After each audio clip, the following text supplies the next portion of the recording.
I never thought refusing to hand over my own keys would end with a slap so loud it silenced a ballroom. Kiana's voice cut through the hush like a serrated knife. That's what you get for being selfish. Her gold hoop earrings swung as she turned her back to me, smoothing the lace of her gown like she hadn't just struck a 68-year-old woman.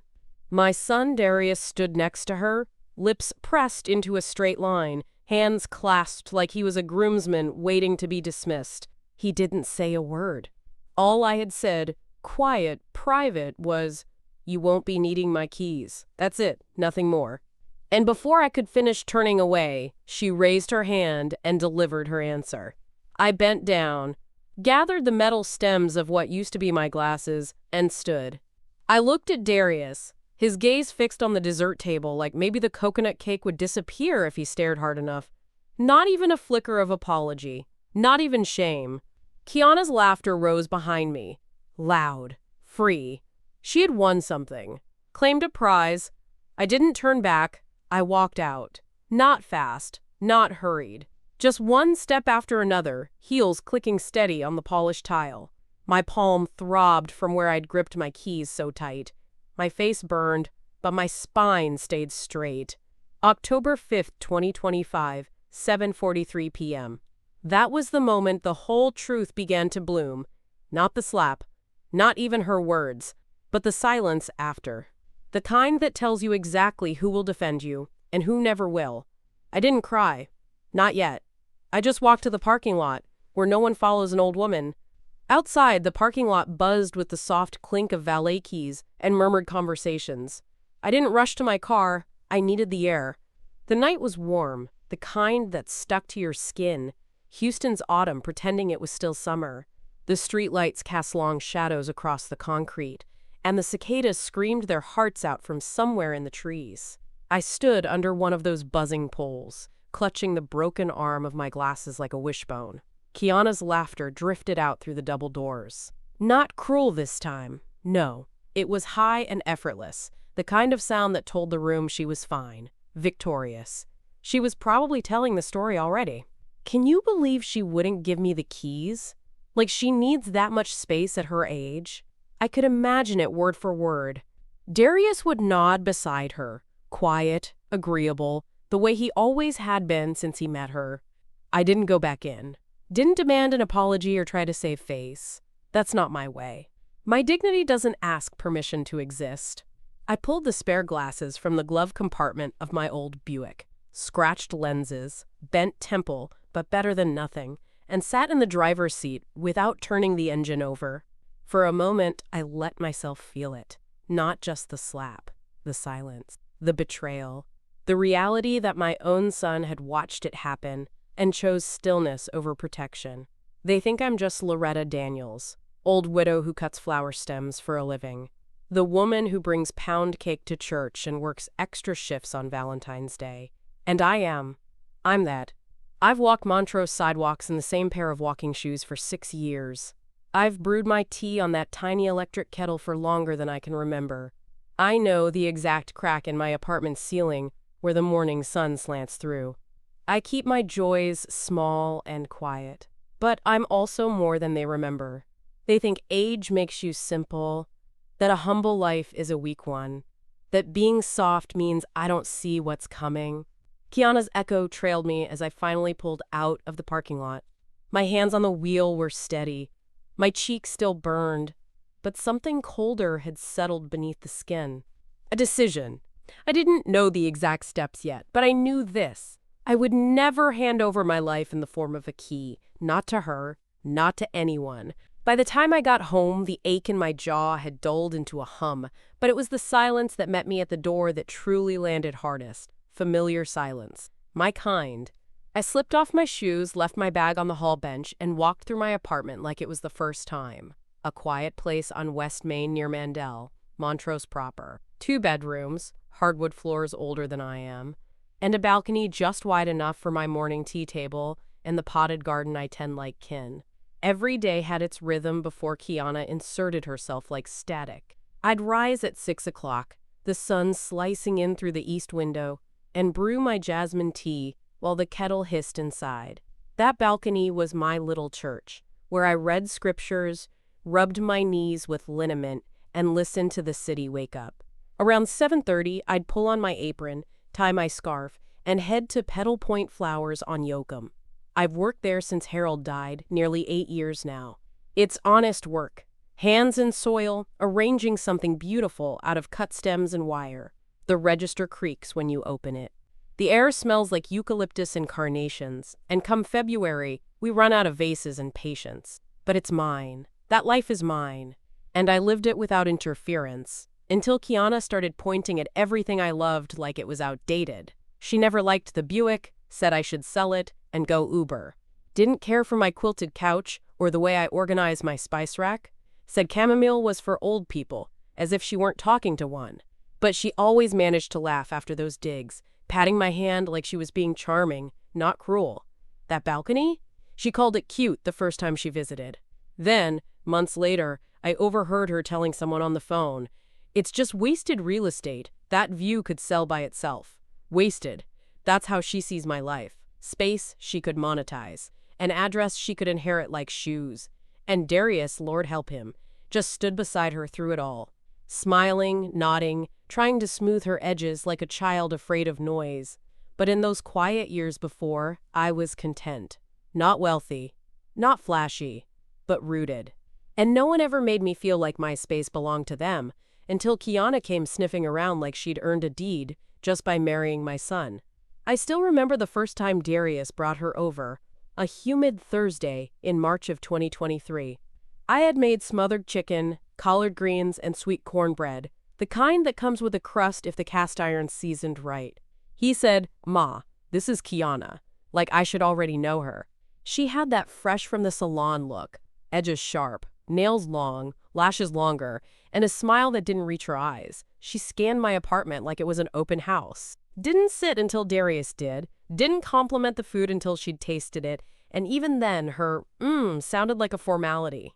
Halfway through dinner, while I was dishing up seconds, she leaned in close to Darius and whispered something. I pretended not to hear, but I caught it. Her place is prime real estate. Later that evening, I caught her by the hallway, standing by the bookshelf Harold built. She touched the wood, not like it meant anything, but like she was estimating its resale value. Then she turned to me and asked, "So, Miss Loretta, how long you been in this place? You ever thought about selling and getting something newer? Something easier to manage?" It wasn't a question. It was inventory. I remember the pitch in her voice. Sweet, fake soft. You could get top dollar, easy. Plus, it's just you, right? Wouldn't it be nice to downsize and have less to worry about? I gave her a polite nod and said, "I manage just fine." But the warning bell had rung. That same night, after she and Darius left, I stood in the kitchen rinsing the glasses, my hands moving slow. I replayed her words in my head, tried to find kindness in them. There wasn't any. It was the way she looked around my home, not like a guest, but like someone shopping with store credit. And Darius? He didn't seem to notice or care. He kept talking about her job in digital marketing, how smart she was with money, how she helped people maximize their lifestyle. I should have asked, maximize whose? That night I wrote it down in my old notebook, the one where I record things I don't say out loud. Kiana asked about the apartment, not out of concern, curiosity. Watch this one. That line sits on the same page where I later logged birthdays, loan amounts, and moments that didn't feel quite right. I didn't know then just how far she'd go, but my spirit knew. My spirit always knows. The morning after the slap, I sat at my kitchen table with a mug of black coffee and a notebook thick with years. The light came in soft through the balcony curtains, dust particles floating like slow secrets in the air. I opened the ledger, plain, spiral-bound, cover bent at the corner, and turned to the back where the unspoken debts lived. There, in careful print, I started writing it all down. Every dollar, every dime. February 2023, $1,200. Darius called from the ER. "Ma, they won't let me leave unless I pay the copay up front." I wired the money before I asked what happened. April 2023, $750. Kiana's between jobs, just a little to cover rent. I sent it that same day. December 2023, $2,500. Their car broke down. We need it to get to work. They got a newer model, one with leather seats. It stacked up from there. Birthday gifts I padded with cash. Grocery runs that included their almond milk and oat granola. Furniture donated from my savings. I gave without receipts, not because I was naive, but because I thought it was love. Helping your child shouldn't need documentation, but I should have known better when Kiana started referring to me as their walking grant. I remember that line too well. She said it last Thanksgiving, laughing too loud at her own joke. "You're the best, Miss Loretta. We always say you're like our personal grant provider." Darius chuckled. I smiled politely and excused myself to the bathroom, where I stared at the mirror until my face stopped twitching. I flipped pages now, totaling the math. It came to $42,200 across 3 years. I double-checked, then underlined it twice. That's money I took from my retirement fund. From the CD Harold left me. From the cushion that was supposed to make my twilight years warm, not worried. And I gave it gladly, then quietly. No interest, no terms. Just trust. I copied it all onto fresh paper and placed it in an envelope, marked it Family Ledger, Private. Slid it into the lockbox under my bed where Harold's will and the deed to this apartment live, not out of spite, but for record, for memory. Because when people start rewriting history, the truth has to be written down in ink. Especially when love turns into leverage. Especially when your child forgets the price of being raised by you. The brochure came folded inside a pastel envelope with a gold-embossed return address. I found it tucked between my electric bill and a catalog I hadn't subscribed to in years. At first, I thought it was a church event. The script on the front read, "Live vibrantly, age gracefully." I almost laughed. Then I opened it. Inside were pictures of smiling seniors playing checkers in courtyards, sipping soup in spotless dining halls, and posing like catalog models in fitness rooms that look like hotel gyms. The name Cypress Trails Independent Living was printed across every glossy page, along with cheerful phrases, no stairs, no stress, downsize your life, upgrade your joy. And then, at the bottom of the third page, a handwritten note. Just ideas read heart. Kiana. No explanation, no conversation. Just that. A hearts and curls signature, like she was suggesting, I try a new nail polish, not uproot my life. I sat with it a long time. The kettle boiled dry on the stove while I read and reread the phrase, starting at just $2,800 per month. I flipped to the application page and saw that someone had already circled the studio floor plan with the words cozy and efficient scribbled next to it in pink ink. That was June. The air was thick with humidity, my hydrangeas were wilting, and the cicadas had started their endless song. Kiana had visited 2 days before, smiling too wide, complimenting my peach cobbler. She'd touched my arm and said, "I've been thinking about your peace of mind, Miss Loretta. It's important that you have support." Support. That was the word she used when she didn't want to say control. I didn't confront her. Not yet.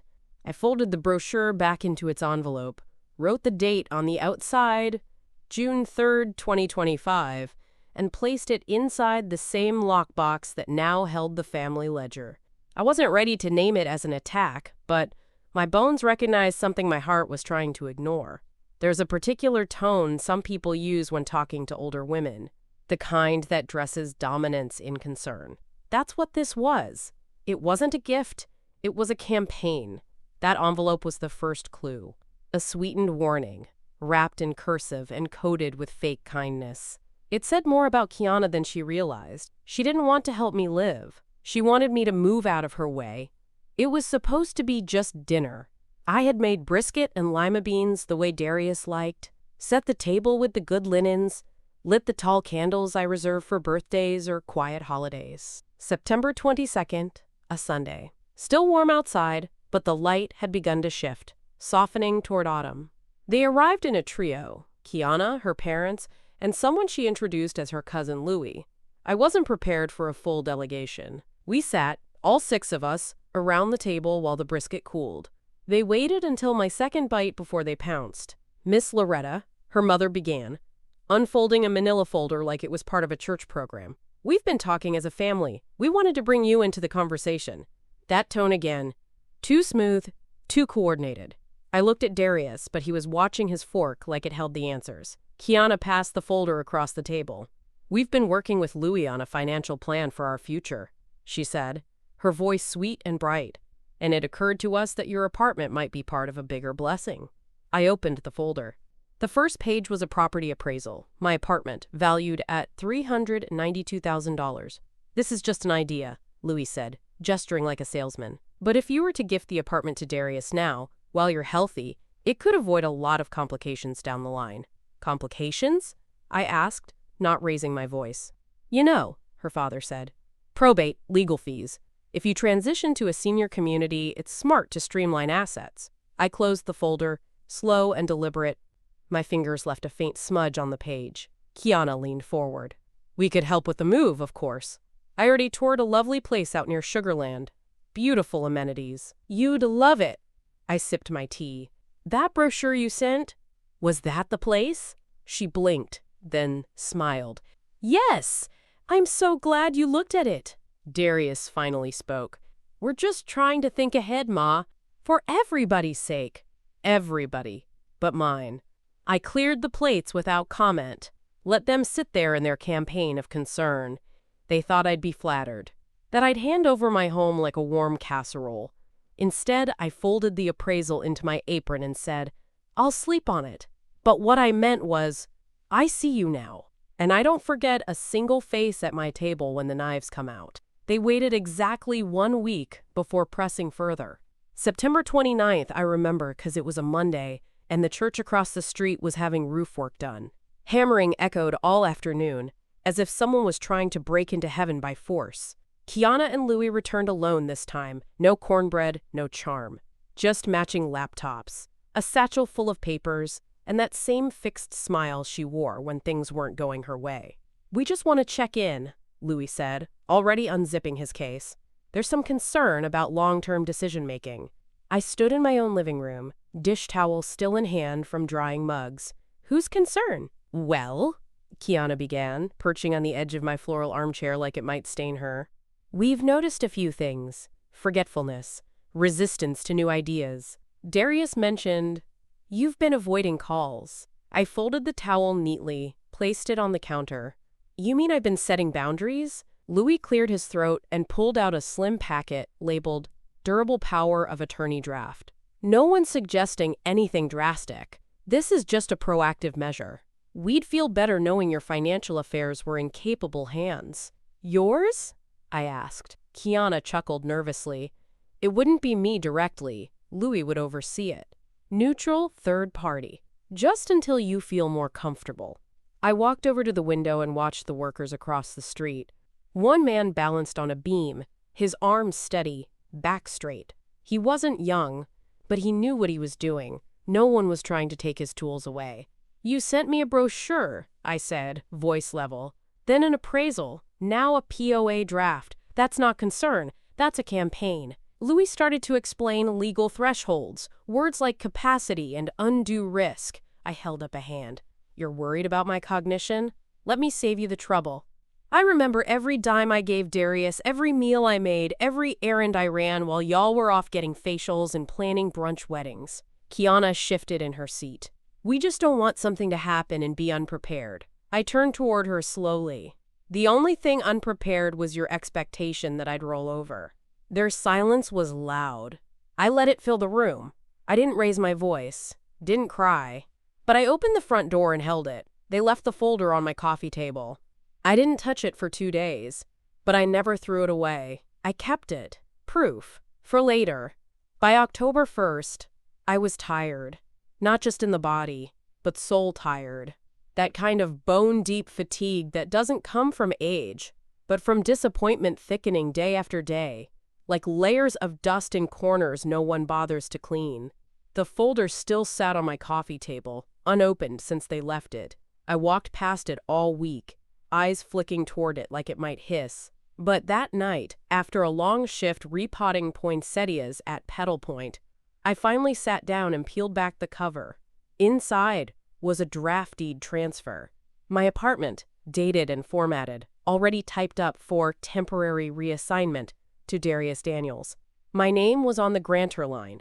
A blank for my signature waited like a dare. My phone buzzed. "Darius, D. Just trust us, Ma. It's not forever. We're doing what's best for you. There was no greeting, no check-in, just that sentence, like the matter was already settled. Like my home was an inconvenience they were handling on my behalf. I stared at the text, then at the folder, then back again. The worst part? A small, tired part of me wanted to believe it. Maybe it would be easier if I just let go.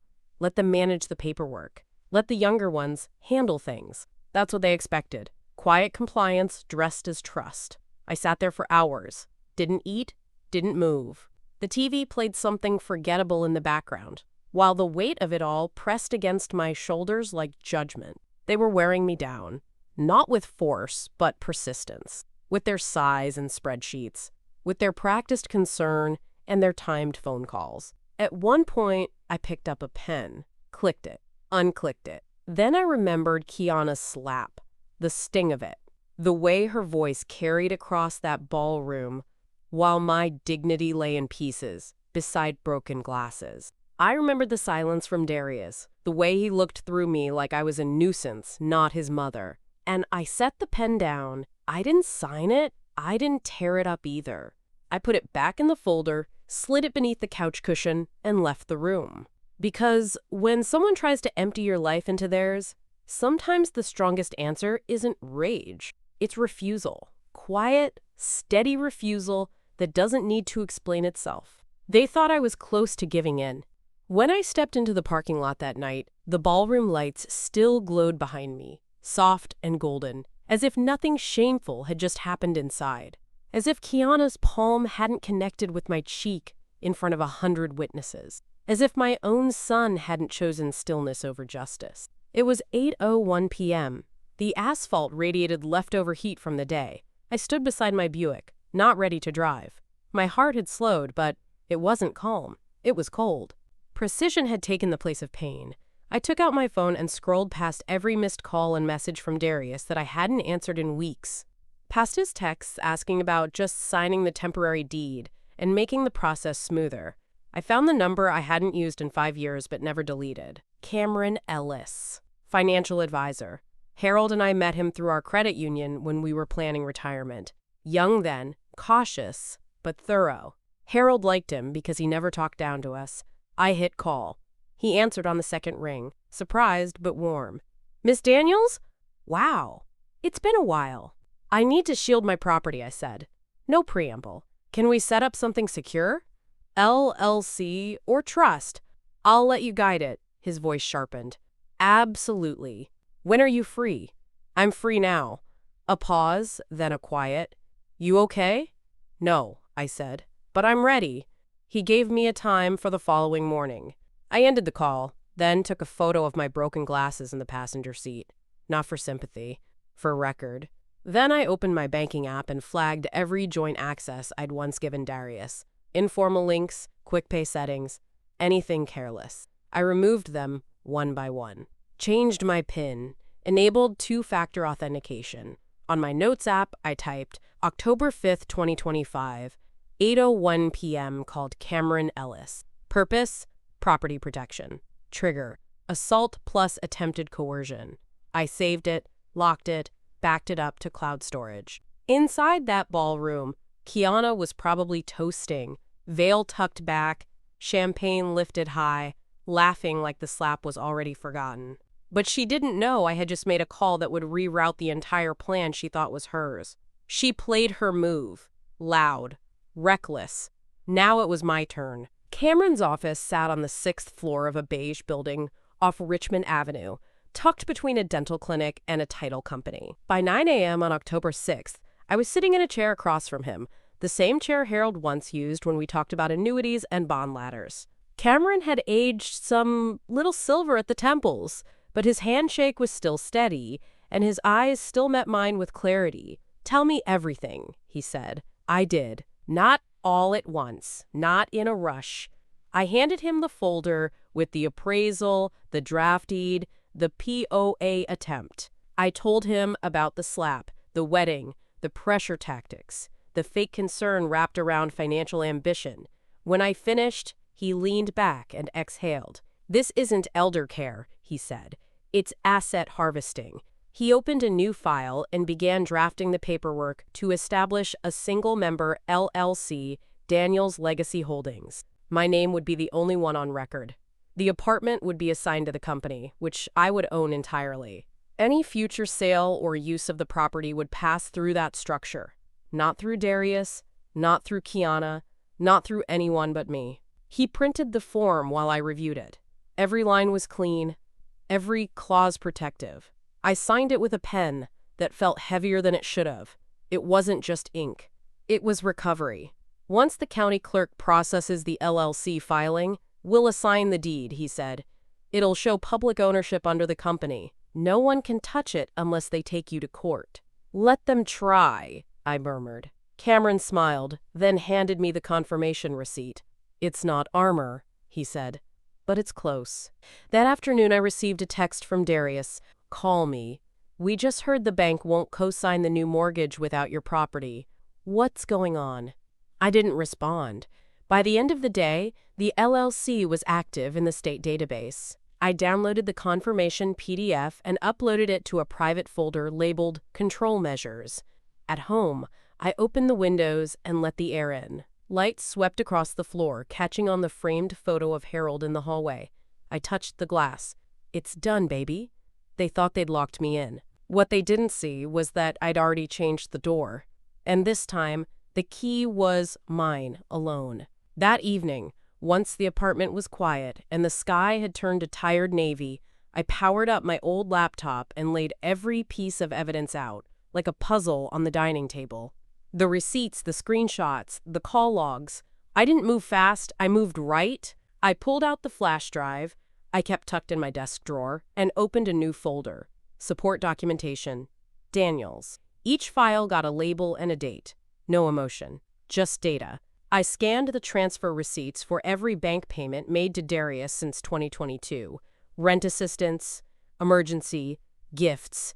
Even the Target run I covered when Kiana had food poisoning and needed Pedialyte, silk pajamas, and eucalyptus candles.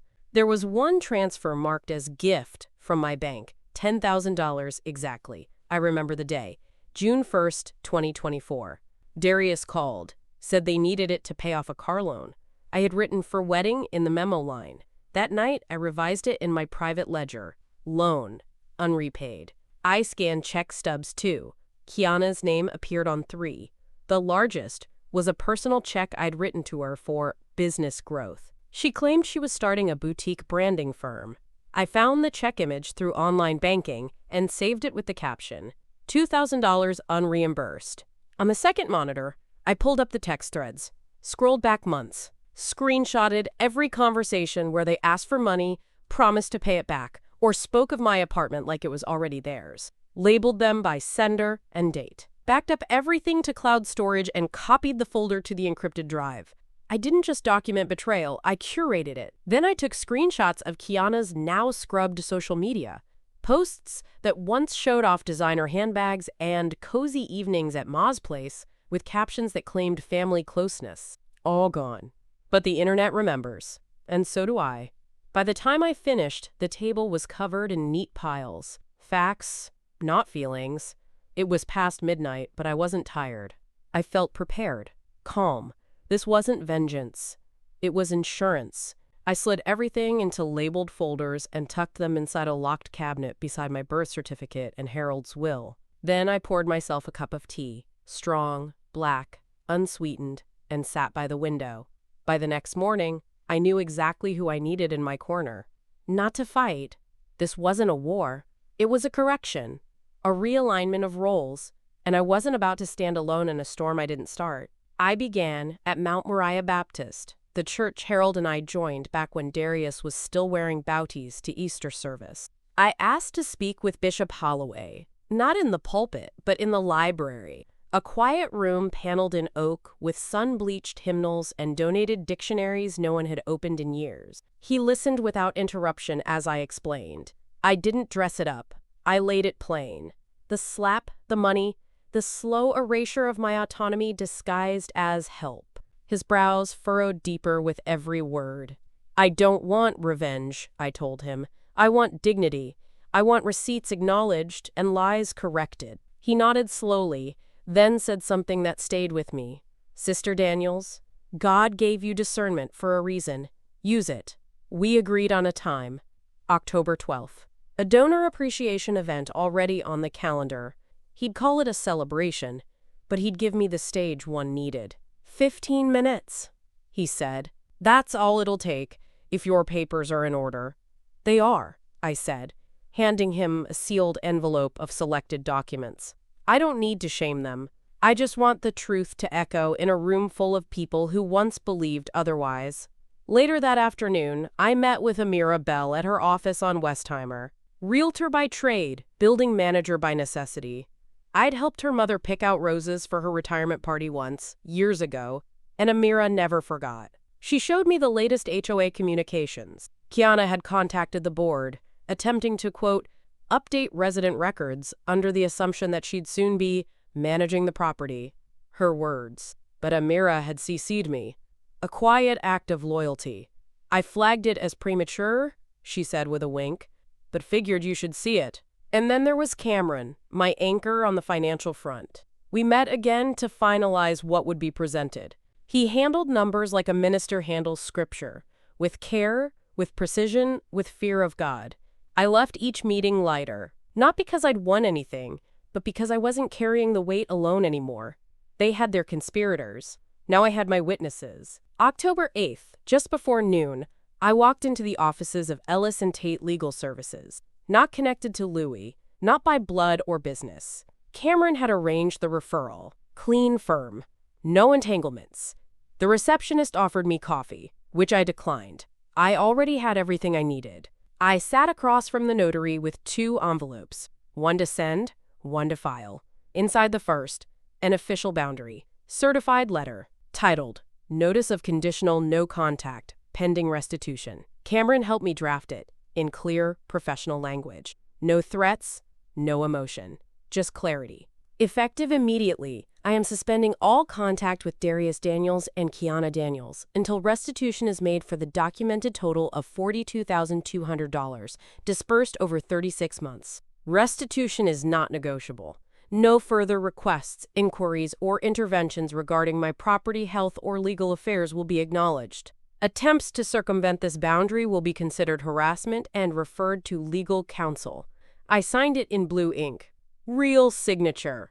Real spine. The second envelope held a copy for my own records. Signed, notarized, time-stamped. It joined the others in my cabinet. A new folder. Enforced boundaries. Daniels. Before leaving, I forwarded a PDF version to Cameron. He responded within minutes. Received. I'll hold this on file and monitor for any retaliation. At home, I turned off my phone. Let them stew. Let them reread the letter again and again until it sank in that access was revoked. Later that evening, my voicemail blinked once. I played it on speaker while peeling carrots for dinner. Kiana's voice was syrupy but cracked at the edges. Loretta, I don't understand. We love you. We've always looked out for you. This letter feels so cold. I'm just hurt you'd think we were using you. Then a sniff. I miss you. We both do. Call me. Please. She never once said she was sorry. I saved the voicemail, uploaded it to the folder marked emotional appeals. No remorse. There are apologies that heal. And then there are performances designed to reset your guilt. This wasn't grief. It was panic. She knew the door had closed, and this time I'd locked it from the inside. Not forever. Just until the ledger is balanced. 2 days later, they showed up with a phone camera and a script. October 9th, just after 10 a.m., I was returning from the mailbox, bills in one hand, half a grapefruit in the other, when I saw them waiting in the lobby. Darius had his phone angled just so, already recording. Kiana stood behind him, arms crossed, sunglasses on inside like someone preparing for a press conference. Loretta, she said, too loudly, we're here out of love. I didn't speak. I kept walking toward the elevator. Darius stepped in front of me. Why are you cutting us off, Ma? Why won't you even talk to us? His voice was calm but performative, the kind of tone used to bait reactions. I'm not having this conversation in my building, I said. You're being abusive, Kiana interjected, raising her phone now. She's isolating herself, we're just trying to help, and she's retaliating. This is elder abuse." That word, abuse, rang out across the lobby, loud enough to draw stares from neighbors checking mail, from Mr. Liu walking his Yorkie, from the front desk attendant, who slowly rose from her chair.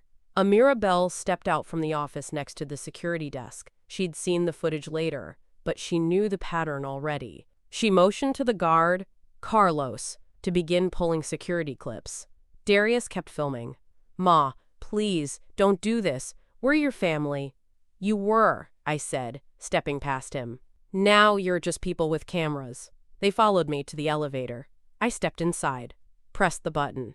Didn't flinch when Kiana shouted, "Everyone's going to know what you did to us!" Doors closed. Silence. Upstairs, I documented the encounter.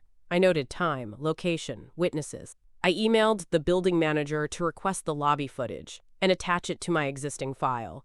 HOA violation logged. Attempted public disruption, plus filming without consent. I sent the footage to Cameron. He responded instantly. "Let them record.